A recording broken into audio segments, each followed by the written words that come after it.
وهاجاك dhegeystayaal barnaamijkii hore aad dhegeysateen waxa inoo joogay waqtigii la dilay ninkii la oran jiray Kofil iyo gabaygii Said Maxamed Cabdalla Xasan geeridiisa uu ka tiriyay halkii aynu hadaba taariikhdii ka sii wadayna imankana bal waxaynu eegaynaa mabdii sayidku uu lahaa inuu ahaa mid diineed iyo inuu doonayay dawladnimo maxaa taas muujinaya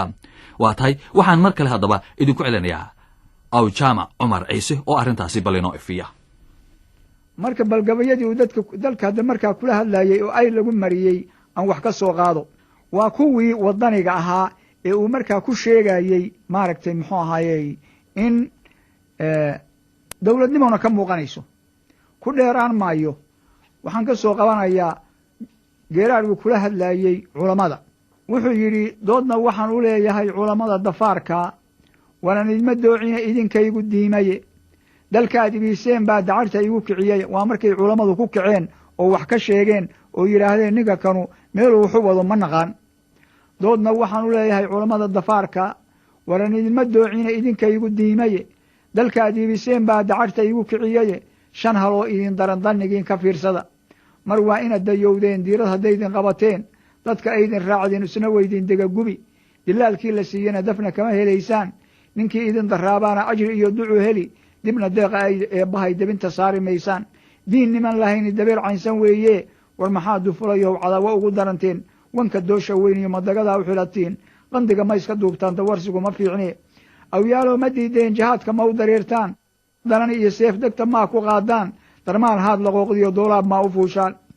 wiyilka diirka qaadka bidixda ma ugu dadabtaan doobiga xamaalka dakarka maa ka goysaan idinkaa dalkaba le dawlad ma u ahaataan ilay doqoni calaf male dulbaax maxaa ka baylahay ereygaa waxaan u daliishanayaa inuu dawladnimo maskaxda ku hayey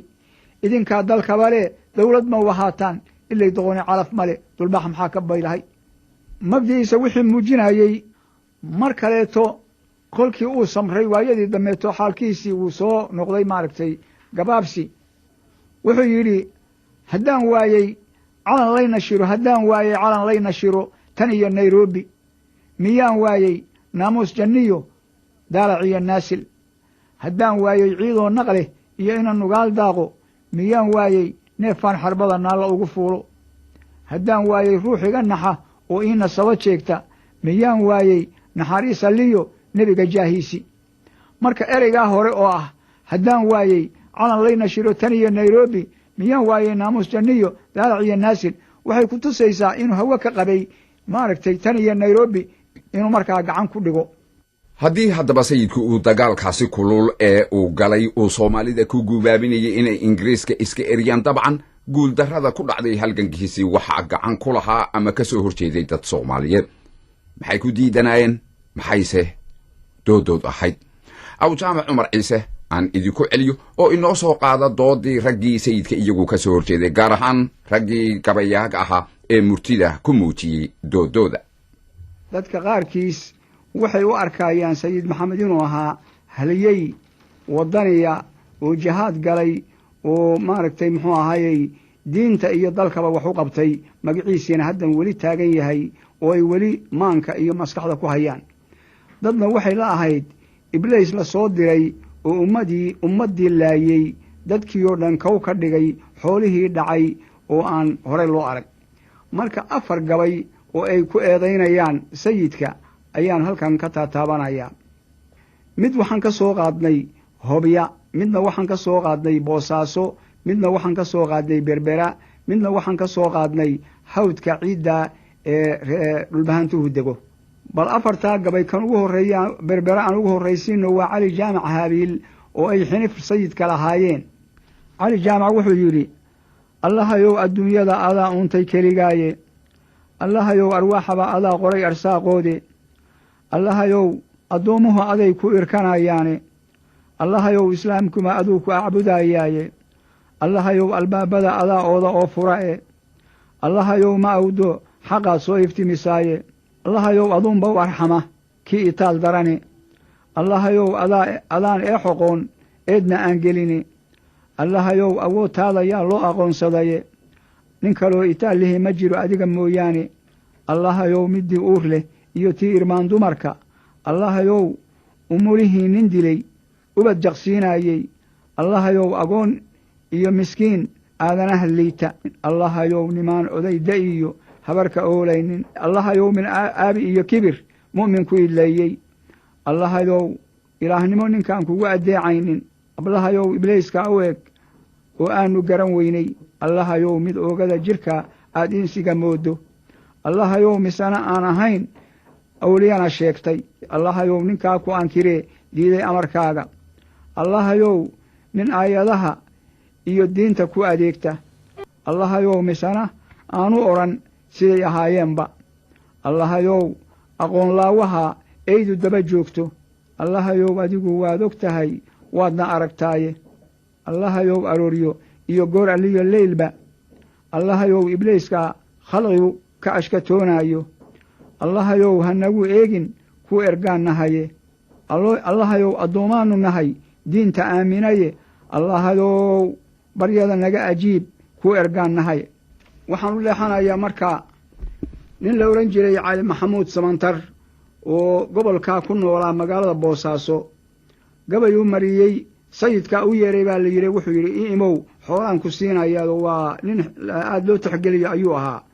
markaasuu gabay mariyey oo wuxuu yidhi waataan afgaba yeerin jiray yarow ahaantiiye uma yoomo hawd yaalaley hays nin yuururiye ma yagfiyo yaloonkoo cidlo ah yaris nin jiifaaye cusba nebi yacquub bacdalya'si buu yaasafaa yidhiye allena u yeel ducaduu yudayoo yoomadoo kacaye suu rabay ilaahay u yeel samirkii ayuube tan iyo nebi yuusuf weliyaa jiro yuu kanaa dhigaye yaa ayuhanebaa laga galiyo bariya yaasiine waxba yaan wadaadoy ka yimi odhanin yaabuuye waxba yuu isiin qaalmuhuu soo yahoobiyaye nin qabiiladiisii yuu tidhi yuu annii rabine yuu fuuna dhaha taladiisu waa yuuxan roob jirine marka waa diidayoo wuxuu yidhi u tegi maayo agtiisana mari maayo nin kaleeto isagoo jooga magaalada hobya ayaa waxa dhacay dagaal laysku arkay daraawiishtii marka waxay moodayeen markii horeeto inay daraawiishta iska celin karaan kolkii warkii loo keenay oo siday waxu laayeen iyo hoogga ay dhigeen ayuu gabay ka mariyey waxaa la odhan jiray ninkaas geylan nuur guray tumaal buuna ahaa nin gabyaaya oo caana oo la og yahay ayuu ahaa wuxuu yidhi hadday maanso caraf leedahay iyo caashaq iyo xiiso awal baan ka soo carafsaday oo cayn walbuu idhiye cajab weeye maantana adduun camalka joogaaye cayriyaamadii shalay haddii la isku caatoobay cadcadkii la laayiyo raggii ciiradka u jiifay caynaan waraarigii haddii la isku caatoobay ee labada ciidan isu timi ceelka ina diinle cara jooga iyo car soo soco hadday camaladaas noqotay nin cisaaro qaba waxaan lahaa waa la caajimiye alla nimanka waa loo cadgoyn cune abuurkiiye nin caddaaday oo caalim ah oo madaxu cawsoobay oo ciidan inuu galo kal hore laga calool duubay ninku waa caruusee warmaha ku cadcaddoo dila rabbi iyo nebaa laga cuskaday caadam ma ahayne caamaannu nahay oo qalbigu naga carruurowye iyagaa cibaadada hayee culamo weydiiya in wadaadku ceeb hurin hayo oo camalku faaroobay iyo inuu cilmi aan lala oqoon curiyay oo keenay caamaannu nahay oo qalbigu naga carruurowye iyagaa cibaadada hayee culamo weydiiya carruur dhalatay oo aan weli guryaha caradna u dhaafin in caloosha laga soo rido oo hadda la cunsiiyo rabbi iyo nebaa la cuskaday ee caado ma ahayne iyagaa cibaadada hayee culamo weydiiya horta naag calooloo jilbaha ciidda dhiganaysa oo waxay carsanlaysaba haddii dumarku soo ciidmo ciyaal aan maalintaa ka hor la arag oo aad ciidagele moodo inuu caawimaa la arki jiray calaf nin haystaaye caanaha kan naasaha ku yaal canuguyuu nuugin cadkana gooya gaalada cad bay camal wadaagaane rabbi iyo nebaa la cuskaday ee caado ma ahayne iyagaa cilmiga noo hayee culamo weydiiya gabagaas ninkaasuna intaas oo calaacala ayuu wax kaga tilmaamayo oo uu leeyahay waxaas ayaa daraawiishi samayn jirtay iyo wax ka daran calidhuux oo ugu afkharaaraa raggii gabayga u mariyey isagu waa la dooday oo wuxuu yidhi ninkii weligii diintii bannaan daacad ugu sheega dariiqii rasuulkii ninkii diirka uga qaada daw kulama soo baxo cilmiye waa la diriraaye doofaaraduu wadan jiruu dila yidhaahdaaye iyaguna markaasay ku diidi mahayaane bal in meesha lagu doorsan yahay waxuu daliilkiiya duqaydii badnayd ee ku lumay duudsi iyo jeedal dammanaanshaha reer tolkay loogu dawgalay sidii bay u dabaroorayaan daalinkii rogaye dooxiyo hadday nala degaan degalka buuhoodle waxaa lagu durdurin ee bahay uma darraadeene sidii dumar dagaal iyo afxumo uma dulqaateene diyaar uma hadlaan wiilashii dawladda ahaaye daaroodka waa wada dhasheen dir iyo haabkiise hadday deris wadaagaan nin kale dacal ma waayeene alla may iskaga soo durkaan deris ma laayeene gabaygaasna waxa mariyey cali dhuux gabayadii uu mariyey oo doodda ahay kula doodayey u mariyey ninka la yidhaahdo ina cabdulla xasan waa gabaga ugu hufan inta kaleeto waacay iyo maaragtay muxuu ahayey waxaan la sheegi karin haddee waxa la yidhi rag colloobay cay iyo abxumo waa camaladoodii wahaag dhegaystayaal intaasna halkaa kaa gudubno waxaa daba sii socday dagaaladii dhex yaalay dowladdii ingiriiska iyo sayidka iyo daraawiishtiisii sayidka waxaa qalcaddiisa ugu adag ahayd degmada la ydhahdo taleex waxaa ingiriisku deetana halkaasu ka saaray markii dayuurada uu ku garaacay deetana sayidka iyo wixii ka hadhay daraawiishtiisii waxay u gudbeen dhulka soomaalida eema ka tirsan dalka etoobiya si markaasi dib ay isugu abaabulaan ciidan cusubna ay u helaan wakhtigaasi ingiriisku ah niman soomaaliya odayaal ah ayuu sayidka u diray si loogu soo qanciyo inuu isdhiibo isagan xarun diineed looga sameeyo galbeedka maxmiyadda hase yeeshee sayid maxamed cabdilla xasan ergadaasi waa uu diiday wakhti yar kadib sayidka iyo raggiisii waxa weerar ay ku soo qaadeen qabaa'ilka soomaalida ee degan dhinaca sohdinta etoobiya dabadeedna iyada oo ay taageero ka heleen ingiriiska ayay qabaa'ilkaas iyaguna ku duuleen xaruntii daraawiishta oo halkaasi si xun ay ugu jabiyeen rag aan badnayn iyo sayidkii dabeetana waxay u baxsadeen imey oo ku taala dhinaca etoobiya halkaasi oo ay gaadheen bishii oktoobar sannadii 1920 dhammaadkii sannadkaasi oo ahayd 21 bishii disembar ayaa sayidku ugu dhintay imey kaneeco amaba duray sida taariikhdu ay qorayso waxaa da'diisu wakhtigaasi ahayd 56 jir sayidku markii laga adkaaday waxa uu tiri haddaba gabay dheer oo dardaarana oo dadka soomaalida ah uu kula hadlayo aw daahirad qarshe haynoo mariyo dallacaad jacayl baad kurtii noola dhirirtane dubaaqiina waa xasaa u galay daara buuxsadae duukama heshaan faranji aada wadhigataane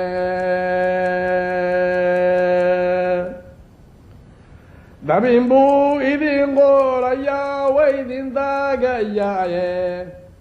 dirhamkuu idin qubaahayaa dib u go'aysane markaa hore dabkuu idinka dhigi dumar sidiise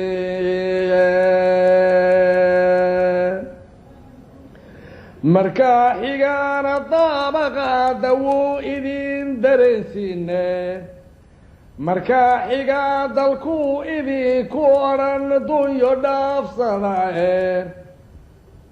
markaa xigaa dushuu idinka rari sidaa dameeraaye giddigeedba soomaali baan dayrka ka ahaaye dhaxaan daraawiishta idhi doonta gaaladae dhaxaan askaara uu dalbaday dabaada taageene dhaxaan dabkii iyo la hadhay dunyadu wadaaye dhaxaan intaan janaana dilay soo dabaaldegeeye dhaxaan dekeeda uu xamiray duniyo roge ninkii diriirta geeya maalin bay dunidu iishaayeen mantu aan diyaafad iyo guul dareejo eegayay baldayay waxay nagu falin daraf nijaaseedka وهجاك دقيسيال انت هذا بان كقدمنا هلجنكي سيد محمد عبد الله حسن دقالكي وكل شيء إنجليزكا لكن وقت يدا وسعودي هلجنك